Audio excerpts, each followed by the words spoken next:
बाल विद्या मंदिर उच्च माध्यमिक विद्यालय खत्रीपुरा नागौर के ई अधिगम प्लेटफार्म से आप सबका हार्दिक अभिनंदन और स्वागत। 12th क्लास बिजनेस स्टडी प्रबंध के सिद्धांत पढ़ रहे थे। टेलर का वैज्ञानिक प्रबंध की अवधारणा पढ़ रहे हैं। कार्य का सरलीकरण परमापीकरण पढ़ लिया है। आज हम पढ़ते हैं कार्य पद्धति अध्ययन।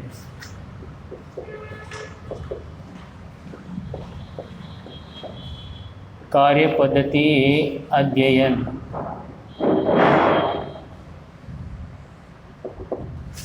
कार्य करने की पद्धति, कार्य करने का तरीका, कार्य करने की सर्वश्रेष्ठ पद्धति को ढूंढना कि भाई कौन सा तरीका है जिससे कार्य सबसे अच्छा होगा, उत्पादन की लागत न्यूनतम हो जाती है। तो इसका उद्देश्य है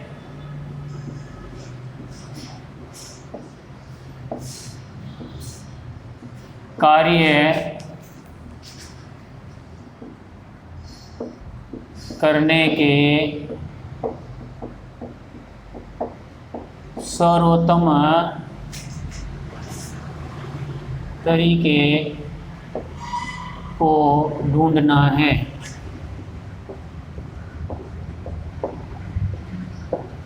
इसका उद्देश्य कार्य करने के सर्वोत्तम तरीके को ढूंढना है।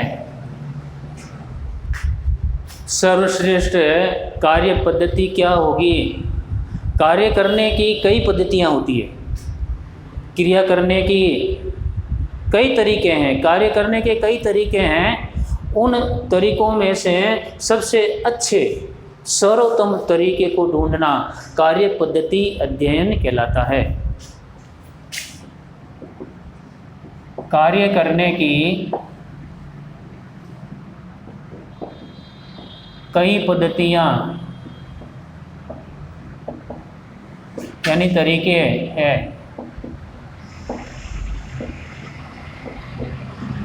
कार्य करने की कई पद्धतियाँ हैं। सर्वश्रेष्ठ पद्धति का निर्धारण करना, सर्वश्रेष्ठ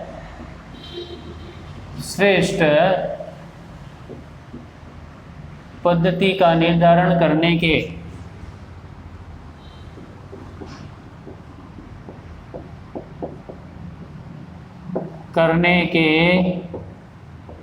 कई प्राचल है। प्राचल का मतलब मानक या पैरामीटर।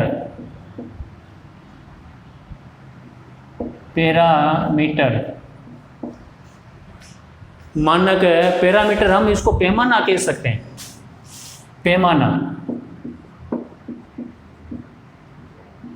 पैरामीटर का मतलब पैमाना। प्राचल सर्वश्रेष्ठ पद्धति का निर्धारण करने के कई प्राचल यानी कई पैमाने हैं।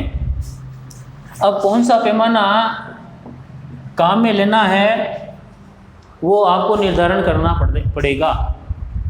कच्चा माल से लेकर तैयार माल को ग्राहक तक पहुंचाने के लिए प्रत्येक क्रिया कार्य पद्धति के अंतर्गत आती है। कच्चे माल से लेकर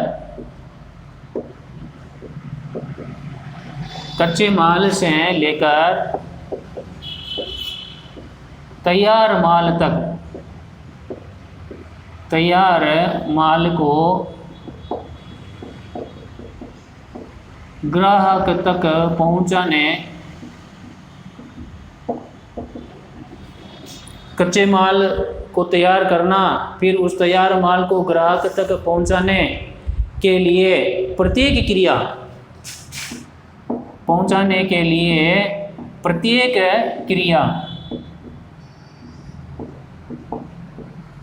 कार्य पद्धति में आती है, कार्य पद्धति अध्ययन में आती है।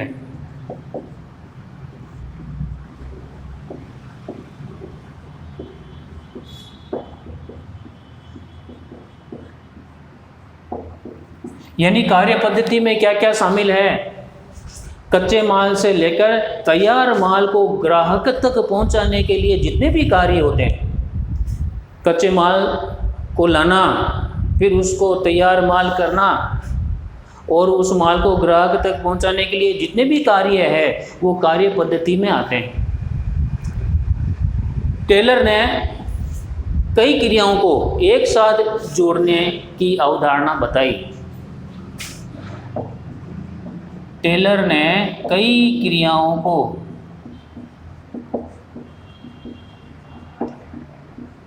एक साथ जोड़ने की अवधारणा बताई।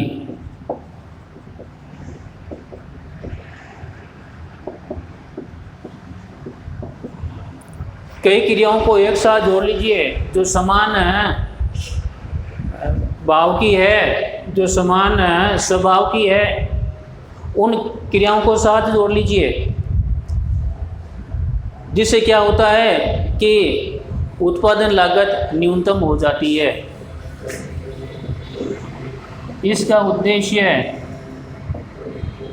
उत्पादन लागत न्यूनतम करना है।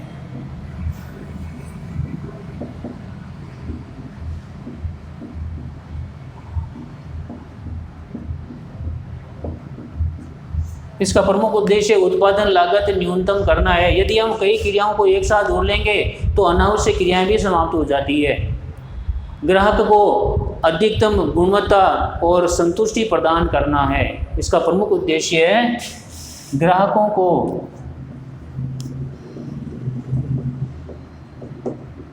अधिकतम संतुष्टि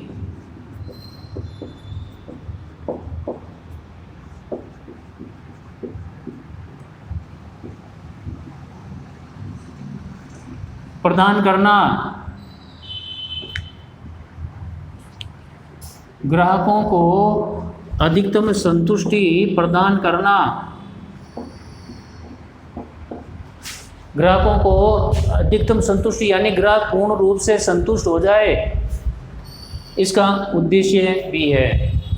तो हमने पढ़ा है कार्य पद्धति अध्ययन। कार्य करने के कई तरीके हैं, उन तरीकों में से सर्वश्रेष्ठ तरीके को ढूंढना कार्य पद्धति में आता है। अब प्रत्येक जो कार्य होते हैं ग्राहकों तक माल पहुंचाने के लिए हमें उस तक बहुत काम करने पड़ते हैं, वो सभी कार्य पद्धति में आता है। अब हम पढ़ते हैं गति अध्ययन। गति अध्ययन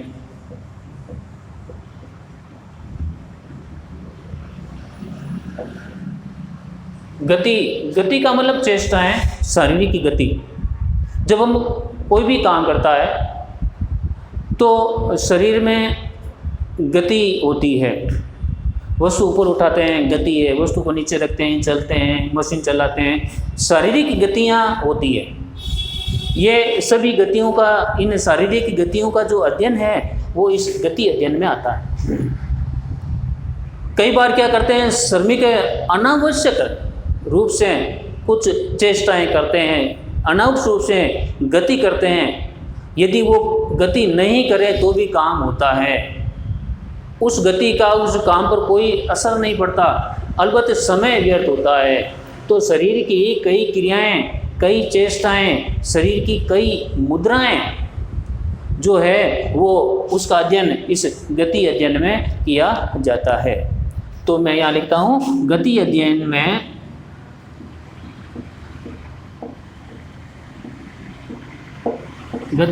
में विभिन्न मुद्राओं और चेष्टाओं का अध्ययन किया जाता है।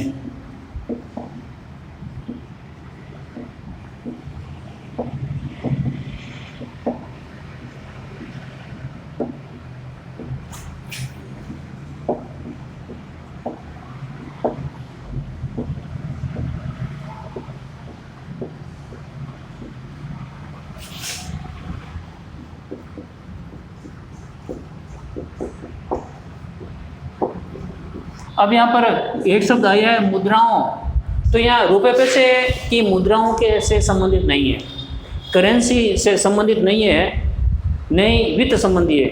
मुद्रा का मतलब होता है शरीर के हाव भाव, हम कहते हैं ना कि देखो कैसी मुद्रा बनाकर बैठे हैं, शरीर की कैसी मुद्रा बनाई है, कैसा चेहरा बनाया है। तो यह मुद्रा जो शब्द है ना, वो शरीर की चेष्टाओं, शरीर की जो क्रियाएं हैं उससे संबंधित है। तो गति अध्ययन में विभिन्न मुद्राओं और कार्य करने की जो चेष्टाएं हैं उनका अध्ययन किया जाता है। ये काम करते समय ये कार्य होते हैं, ये मुद्राएं और चेष्टा, मुद्राओं और चेष्टाओं का प्रयोग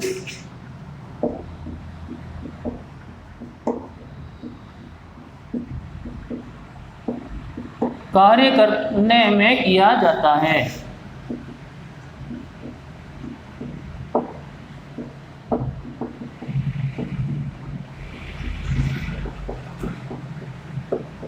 इन चेष्टाओं और मुद्राओं का प्रयोग कार्य करने में होता है।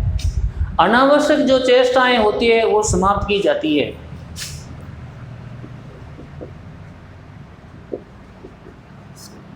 अनावश्यक चेष्टाओं को समाप्त किया जाता है।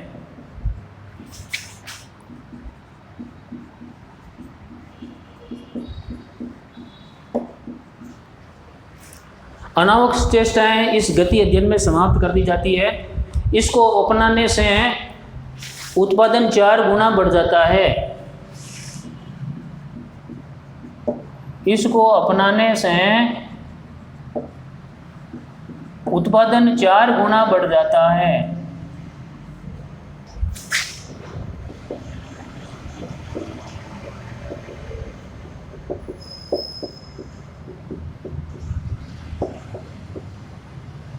अनावश्यक चेष्टाएं समाप्त कर दी। अनावश्यक चेष्टाएं समाप्त करने से समय बच गया।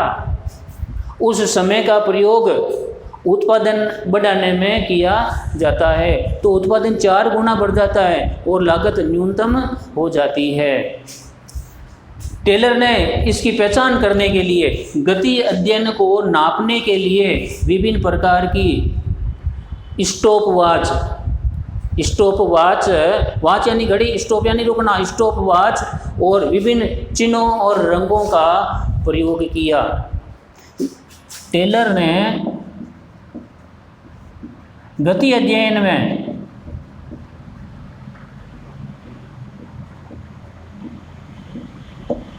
स्टॉप वॉच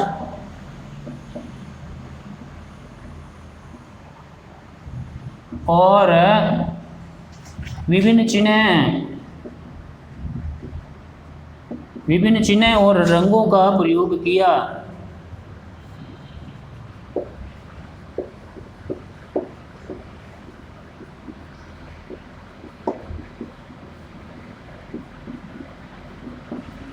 स्टॉप वॉच कि भाई इतना समय है, इस समय तक आप काम पूरा हो जाना चाहिए, काम स्टॉप हो जाना चाहिए।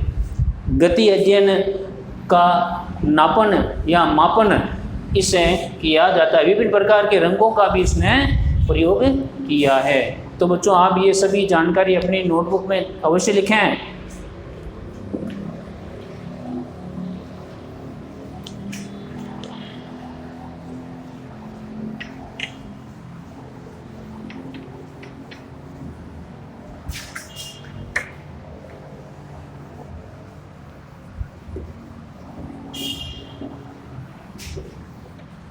अब आता है समय अध्ययन।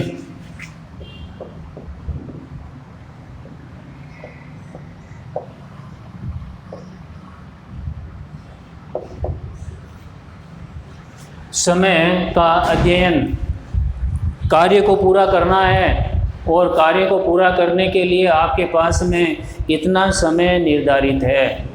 एक समय तय कर दिया जाता है कि कई एक वस्तु को बनाने के लिए आपको 1 घंटे का समय दिया जाता है, या एक वस्तु को बनाने के लिए आधे घंटे का समय दिया जाता है। तो 1 घंटे में 2 वस्तुएं बन जानी चाहिए।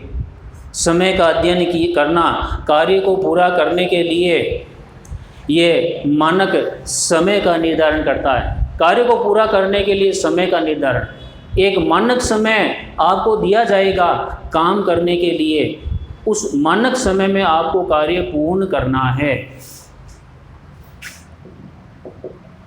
कार्य को पूरा करने के लिए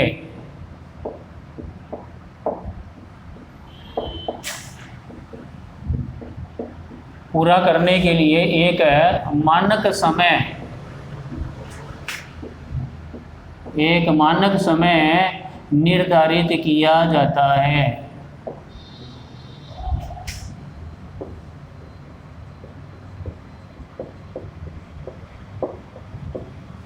एक मानक समय निर्धारित करते हैं कि इस मानक समय तक आपको ये कार्य पूर्ण हो जाना चाहिए। ये प्रत्येक एक वस्तु का मानक तय होता है, बहुत सारी वस्तुओं का मानक नहीं, प्रति इकाई वस्तु का मानक तय होता है।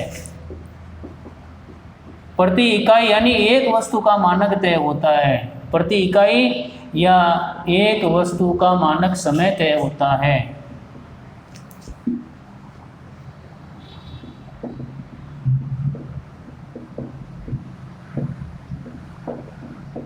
समय तय किया जाता है।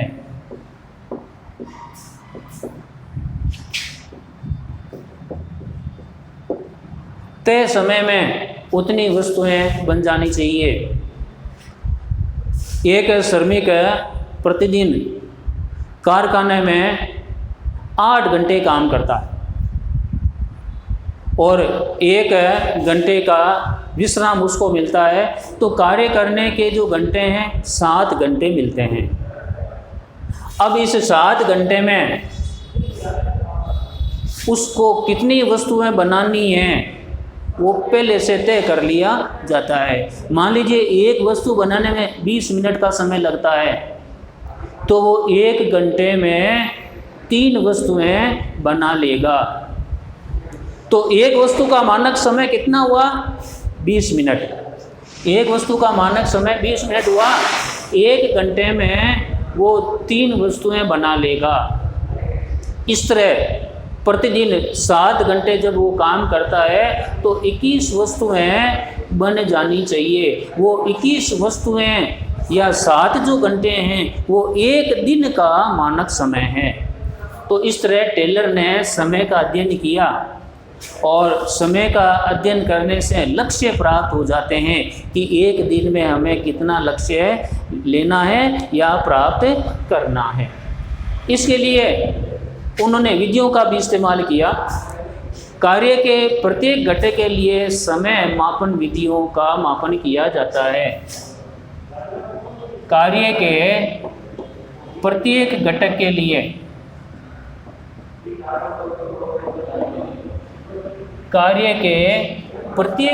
लिए बहुत ही सूक्ष्म कार्य के लिए, छोटे छोटे कार्य के लिए समय मापन विधियों का मापन किया जाता है।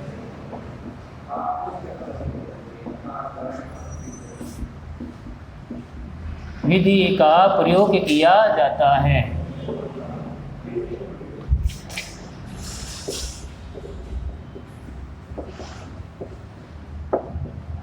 कार्य के प्रत्येक घटक के लिए समय मापन विधि का प्रयोग किया जाता है। समय में काम पूरा हुआ या नहीं।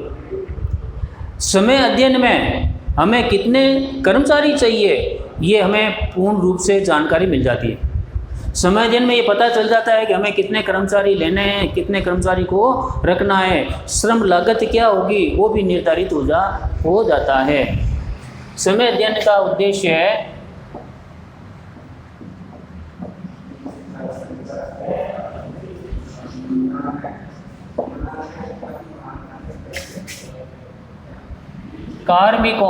कार्मिक का मतलब कर्मचारियों, कार्मिकों की संख्या निर्धारण करने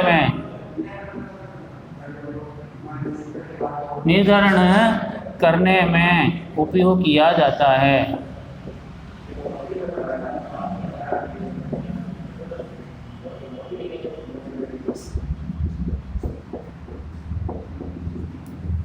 कर्मचारियों की संख्या कितनी होगी ये तय समय अध्ययन में पता चल जाता है कितनी वस्तुएं बनानी है, कितने समय में बनानी है, कितने कर्मचारी चाहिए। तो समय अध्ययन का उद्देश्य कार्मिकों की संख्या निर्धारण करने में उपयोग किया जाता है। श्रम लागत निर्धारित हो जाती है।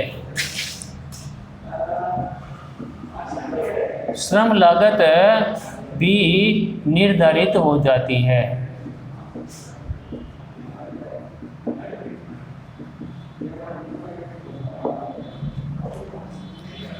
तो बच्चों आज इतना ही।